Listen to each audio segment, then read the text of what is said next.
Allez, deuxième partie de cette émission Tech Co Business avec nos invités. Benoît Ragnini, président de TNP. Bonjour Benoît, merci d'être avec le micro. Voilà, c'est mieux comme ça. Bonjour Frédéric. Et avec nous également, quelqu'un que vous connaissez bien aussi sur BFM, André Le Scruc-Pietri. Bonjour André. Bonjour Frédéric. Merci d'être avec nous, président et directeur scientifique du JEDI, c'est la Joint European Disruptive Initiative, la DARPA européenne. Voilà, si vous suivez l'actualité des technologies. TNP, on rappelle, une centaine de consultants, 130 millions d'euros de chiffre d'affaires. Et puis, le secteur de la défense, c'est combien? C'est 5-8% du chiffre d'affaires? Aujourd'hui, d'abord, nous sommes 1000 consultants. 1000 consultants, pour 130 millions, pour 130 millions de chiffre d'affaires. Le secteur de la défense est un secteur en grande croissance, vu la conjoncture et le contexte macroéconomique et macropolitique. Et aujourd'hui, on fait 5% et on est en train de passer à 10% de nos revenus. Alors justement, Bruno, pour comprendre un peu les défis qui se passent ici, on parle de spatial, d'avion, évidemment, d'aéronautique, mais aussi beaucoup de défense. Le contexte géopolitique oblige.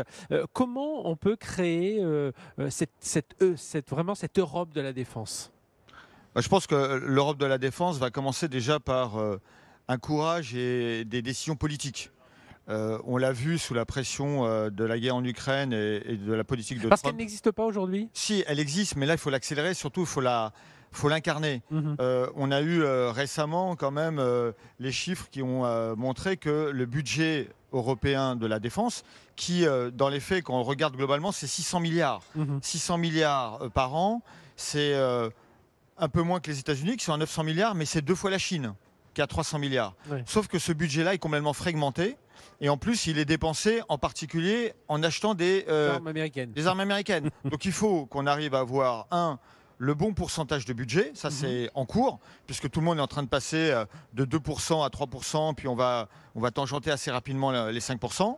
Donc ça c'est l'élément numéro 1. L'élément numéro 2, il faut arrêter de fragmenter, et donc il faut avoir une politique d'achat et une stratégie de programme qui est européenne. Il y en a. On a parlé du SCAF, on a parlé du futur char. SCAF, c'est donc l'avion du futur. Mais ça, maintenant, il faut passer à l'échelle. Ouais. Et le sous-jacent de ça, c'est aussi d'avoir, à un moment donné, un parapluie européen, une dissuasion européenne et un bout d'armée européenne. Moi, je ne crois pas qu'on aura demain, tous les pays vont garder un bout de leur armée, mais il va falloir qu'on ait un bataillon commun ou plusieurs bataillons communs qui permettent de réellement intervenir sur des champs d'opération en Europe et à l'extérieur de l'Europe sous la bannière européenne. André, sur cette Europe de la défense. Oui, alors pour prendre quelque chose d'un petit peu complémentaire à ce qui vient d'être dit, déjà, je pense qu'il faut arrêter de se faire des illusions. Aujourd'hui, l'Europe est inexistante en termes de puissance militaire. Alors, il y a la France qui est la grande puissance militaire. Oui, il y a un peu les Britanniques, mais qui même sur le nucléaire dépendent quand même encore de leurs grands cousins américains. Donc déjà, il faut arrêter, parce que le pire de tout, ça serait de se dire qu'on a déjà ces 600 milliards, comme Benoît le dit. Alors, je crois qu'on est plutôt même à 500 milliards si on inclut le Royaume-Uni. Mais ces 500 milliards, donc la moitié des États-Unis, qui sont aujourd'hui à 1 trillion cette année avec Trump, n'ont que 10%. On a 50% du budget, mais on n'a que 10% des capacités. Si on voit les capacités de projection, les capacités de... Donc en fait, on se rend compte que cette fragmentation, elle aboutit à une inefficacité totale du système. La deuxième chose, c'est qu'avant de parler de budget, ce qui est quand même souvent l'excuse européenne. Dès qu'on a un problème en Europe, on crée un fonds d'investissement. Je rappelle, pendant le Covid, le fonds qu'on a créé, on l'a dépensé qu'à moitié. Il faut déjà réduire la complexité. Et la complexité, c'est essentiellement celle de nos achats. Aujourd'hui, tout, du plus petit élément au plus grand système, passe à peu près par le même système. Il faut différencier, puisqu'on se rend compte aujourd'hui qu'on a les grands systèmes, mais on a de plus en plus aujourd'hui besoin de vitesse. Aujourd'hui, c'est moins les budgets qui comptent, c'est la vitesse. C'est le titre que j'ai mis, c'est comment accélérer les cycles industriels. C'est ça. Je dirais la troisième chose, c'est un sens de la mission. Aujourd'hui, on a une brigade franco-allemande. Je suis franco-allemand moi-même, force est de reconnaître qu'aujourd'hui cette brigade, alors avec tout le respect que j'ai pour les militaires qui y servent, aujourd'hui ne sert à rien et elle est assez peu engagée, puisque aujourd'hui on n'a pas les missions communes. C'est-à-dire qu'avant de définir, on va dire, des produits communs, je vois la 400M, on pourrait parler du NH90, ce sont des avions ou des hélicoptères qui ont le même nom, mais qui ont un tel nombre de versions différentes parce qu'elles sont toujours adaptées aux petites conditions de chaque armée. Il faut d'abord se poser la question, c'est quoi les menaces communes? Qu'est-ce qu'on veut faire en commun? Qu'est-ce qu'on ne veut pas faire en commun? Et dernière chose, ça c'est mon sujet, c'est il faut absolument qu'on accélère sur l'aspect technologique. On voit bien qu'aujourd'hui, les systèmes d'hier sont de moins en moins utiles. On le voit en Iran, on le voit en Ukraine et on le verra, j'espère pas, mais probablement également dans le détroit de Taïwan. À travers le numérique, l'intelligence artificielle, la cyber, enfin tous ces sujets. À Benoît. Juste par rapport à ce que vient de dire André, c'est effectivement, il y a des décisions politiques. Après, il y a un vrai chantier industriel. Aujourd'hui, quand on regarde la filière défense européenne, on a un vrai sujet de schéma industriel et de passage à l'échelle. Et la raison, elle est plutôt simple. On a des grands industriels qu'on appelle des OIM, mais derrière, en termes d'équipementiers de rang et équipementiers de rang 2, par exemple en France, on a 4000 équipementiers de rang 2 dans la filière de la défense. Ces équipementiers de rang 2, ils font 5 à 10 millions d'euros de chiffre d'affaires. Ouais. Donc quand on leur dit, tiens, demain tu doubles les cadences ou mets des stocks en avance, ils peuvent pas. Ouais. C'est incapable. Donc en fait, il faut qu'on repense complètement la filière industrielle, comme l'a fait l'automobile il y a 50 ans.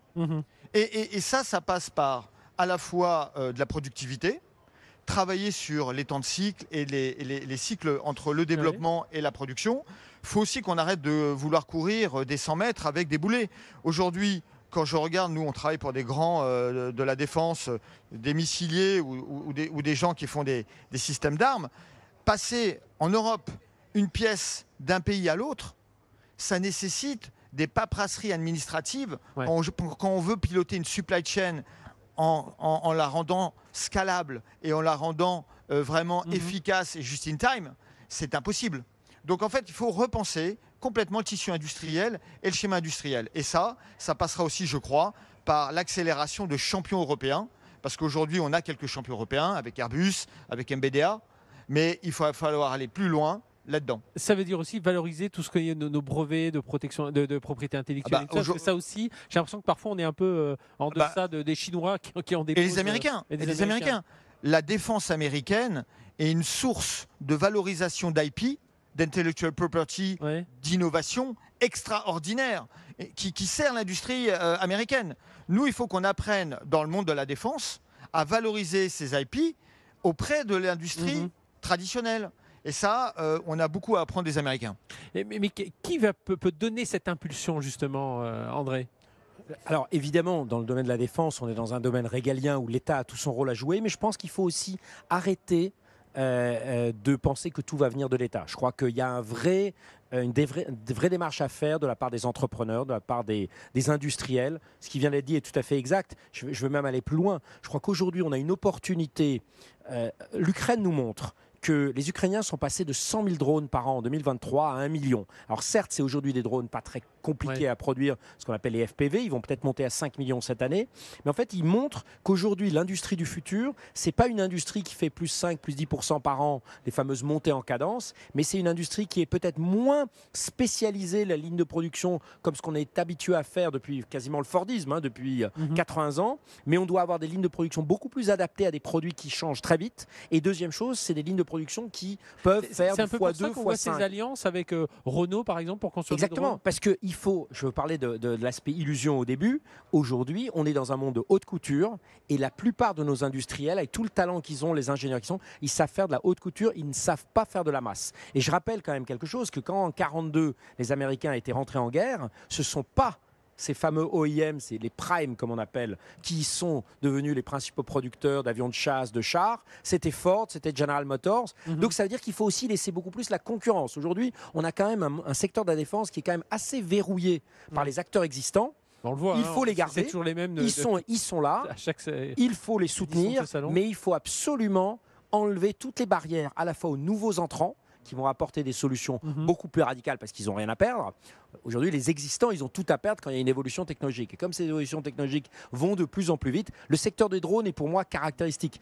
Pour moi, je crois que les drones ne viendront pas des gens qui savent faire des ailes volantes, mais ils viendront des gens plutôt qui viennent du package électromagnétique, du stockage, puisque la durée de vol est absolument clé, de ceux qui sauront résister au brouillage, aussi à ceux qui savent faire des essaims de drones, donc faire des systèmes qui volent ensemble. Donc je crois qu'on est dans une recomposition des cartes tout à fait passionnante. D'où l'importance de l'ingénierie dans tout ça pour accompagner ces entreprises à réfléchir un peu autrement. Exactement. Et ce qu'en dit André est extrêmement important. En fait, aujourd'hui, on doit changer de paradigme. On a deux éléments structurants qui viennent bouleverser les codes et les usages. La guerre de haute intensité et l'arrivée de la technologie, l'intelligence artificielle, qui vont disrupter une partie des équipements militaires de demain. Ouais. Ces deux éléments doivent permettre à l'Europe, aux grands industriels européens, de se dire qu'on va devoir, pas opposer les modèles, mais c'est vrai qu'aujourd'hui, les Français et les Anglais et les Italiens ont fait des armes qui sont de supériorité mondiale, qui sont différenciantes. Mais elles sont très très chères, très très longues à développer. Et on voit bien qu'il va falloir qu'on trouve une deuxième jambe qui va permettre de faire du matériel beaucoup plus rapidement, beaucoup plus proactif selon les besoins, et ça à haute cadence. Et pour ça, on a une chance extraordinaire, c'est qu'on a des tissus industriels en Europe, basés sur des industriels qui viennent de l'automobile ou de la grande série, qui sont capables de faire bénéficier aux industriels. Donc en fin de compte, on peut avoir, je pense, de l'armement smart cost et avec de la volumétrie pour pouvoir faire de la guerre à très haute intensité, au très haut volume, en incubant ça avec de la technologie et de l'industrie très hautement capacitaire. Et puis en même temps, ça veut dire, je pose la question à tous les deux, qu'on résout aussi notre équation compliquée, c'est celle des talents, c'est d'avoir des gens à chercher à tout prix le spécialiste armement de défense, voilà, qui a peut-être grâce à l'IA, parce qu'on va avoir accès à des outils un peu plus globaux, mais l'apprentissage va être plus rapide. Enfin, ça aussi, ça peut être quelque chose. Je sais pas, Benoît, déjà, je pense qu'il y a un mot qu'il faudrait bannir, c'est qu'on entend beaucoup trop souvent, c'est le sujet dual. Aujourd'hui, il faut bien reconnaître que tout est dual, c'est-à-dire tout est à la fois civil et militaire. On l'a bien vu pendant le Covid, les vaccins, les masques ont été utilisés comme des armes, les médicaments aussi. Maintenant, tout ce qui est IA, les briques technologiques sur l'IA, les nouveaux matériaux. Il y a en ce moment quelque chose dont on parle pas assez, mais c'est un vrai danger pour l'industrie européenne, automobile, mais aussi de défense. C'est comment la Chine utilise comme une arme les terres rares et notamment les aimants permanents. Sans aimants permanents, pas d'éoliennes offshore, pas de système de guidage de missiles, pas de petites vitres qui montent et qui descendent dans votre voiture. Enfin, des sujets qui vont mettre à genoux notre industrie automobile. Et donc, ces sujets, aujourd'hui, sont utilisés comme des armes. Donc, première chose. Et deuxième chose, sur les talents, la vitesse compte. C'est-à-dire qu'aujourd'hui, pour attirer les meilleurs dans l'IA, dans la cyber, dans le quantique, comme la concurrence est mondiale et que à nouveau nos grands amis, entre guillemets, les géants de la tech américaine, recrutent ces gens à tour de bras, numéro un, il faut arrêter d'être naïf. Donc il faut arrêter que les ministres ouvrent les bureaux parisiens des géants de la tech, parce qu'aujourd'hui, c'est des bureaux de recrutement de nos meilleurs, de Polytechnique, de Normal, des grandes facs. Ça, c'est la naïveté. Je pense que ça, là, il faut qu'on arrête. Et deuxième chose, il faut accélérer les cycles. On ne peut plus avoir 6 mois. Par exemple, au ministère des Armées, je crois qu'il y a une vraie réforme en cours. C'est comment est-ce qu'on va beaucoup plus vite dans le recrutement des bons, parce que sinon, on va avoir beaucoup de mal à attirer les meilleurs. Parce qu'en plus, ils veulent venir. Le sens de la mission aujourd'hui dans la défense est tout à fait intéressant et attractif. C'était Jensen Huang. Je vous recommande d'ailleurs l'interview de Jensen Huang, interview exceptionnelle au micro de François Sorel dans Tech & Co, qui disait, vous pouvez la retrouver en replay, bien entendu, qui disait il faut payer plus vos ingénieurs aussi. C'est ce qui... Benoît. Oui, moi je pense qu'il y a un sujet qui peut permettre de déverrouiller beaucoup de choses. C'est si on arrive à monter une sorte de direction générale de l'armement bis, sans faire d'opposition, mais qui va avoir un rôle... Ça ne va pas faire plaisir au directeur général de l'armement actuel, ça. Non, mais c'est pour ça que je dis sans faire d'opposition. Et encore une fois, ça n'a rien de politique comme idée. Fondamentalement, l'objectif, c'est de se dire comment arriver à avoir un mindset où on utilise des industriels qui n'ont pas l'ADN des grandes sociétés d'armement, parce qu'on est dans une recherche de capacité industrielle à l'échelle, typiquement Renault. Associé à des entrepreneurs plutôt issus de la tech. On a vu le succès des drones turcs. On a vu aujourd'hui le succès d'un certain nombre d'armements en Ukraine. C'est des jeunes qui développent rapidement, avec moins de contraintes, parce qu'on n'est pas en train de faire le remplaçant du Rafale, ou le remplaçant du Scalp, ou le remplaçant du Barracuda. On va faire des armements qui vont être produits de manière beaucoup plus volumétrique, qui ne seront pas forcément décisifs, parce que forcément, qui devront être supérieurs à tout ce qui se fait dans le monde. C'est pas ça l'objectif. L'objectif, c'est faire quelque chose d'efficace, rapidement produit, à un coût compétitif, à haut volume. Et ça, c'est un mindset différent. Oui, c'est un mindset différent. Oui, c'est comme c'est la haute couture. Aujourd'hui, on sait faire de la haute couture. On fait de la haute couture. Il faut lancer une branche prête à porter. C'est ce que dit. Il y a un baromètre, une étude qui sortira sur du Jedi bientôt. Oui, alors nous, on finance des programmes de recherche avancés, mais effectivement, on est de plus en plus sollicité sur ces sujets-là, et notamment sur l'aspect manufacturing. Donc, on va effectivement sortir quelques recommandations pour comment est-ce qu'en fait on transforme cette industrie de défense dans une industrie qui va pouvoir s'adapter à des cycles et à des menaces qui en fait sont toujours changeantes. Et je donne un exemple très concret. Aujourd'hui, le retour d'expérience, comme on dit le rétex d'Ukraine, ça serait de dire bon, faut investir massivement dans les petits drones, etc. On a vu que ça a été également utilisé par les Israéliens en Iran pour supprimer certaines batteries solaires. Il faut qu'on pense toujours à l'aspect prospective technologique est absolument essentiel parce que la guerre de demain sera toujours différente de celle d'hier. Donc comment est-ce qu'on se projette? Je donne un exemple qui est caractéristique, c'est tout ce qui est l'aspect sous-sol. Aujourd'hui, que ce soit à Gaza, que ce soit le nouveau centre de commandement chinois qui apparemment est enterré à une centaine de kilomètres de Pékin, c'est encore une frontière où aujourd'hui on ne voit rien. Parce qu'aujourd'hui tout est visible par les satellites, tout ce qui est sur le sol. Donc ça, c'est typiquement un exemple qu'il faut absolument investir pour être sûr de ne pas être surpris et que nos adversaires ne soient pas en train de développer des capacités qu'on ne voit pas. Les Iraniens montrent bien qu'une de leurs centrales enfouies, Fordo, est enfouie à plus de 80 mètres sous le sol, et c'est ça qui pose aujourd'hui problème. En fait, Benoît, et pour conclure, quand je vous entends parler tous les deux, je me dis c'est un peu comme dans le monde de tous les jours. Il faut écouter ses clients, quoi. Et puis il faut s'adapter à ce que. Alors ces clients là, c'est l'armée. Enfin, c'est ce qui se passe sur les terrains militaires, mais c'est ça. Tu as raison. Faut écouter ses clients, et ces clients sont multiples. Aujourd'hui, une grande partie de nos grands primes, comme le dit André, ils sont alimentés par la commande publique. Moi, je pense qu'aujourd'hui, on est aussi en Europe devant une opportunité, c'est que la réforme de cette industrie de défense peut être hautement exportatrice.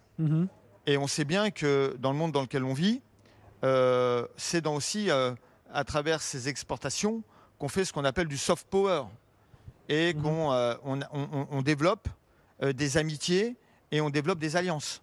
Donc moi je pense qu'il y a aujourd'hui tous les talents et toutes les briques sont possibles en Europe. On a des grands primes, on a des grands ingénieurs, on a des gouvernements qui sont conscients qu'il faut bouger, on a de la technologie.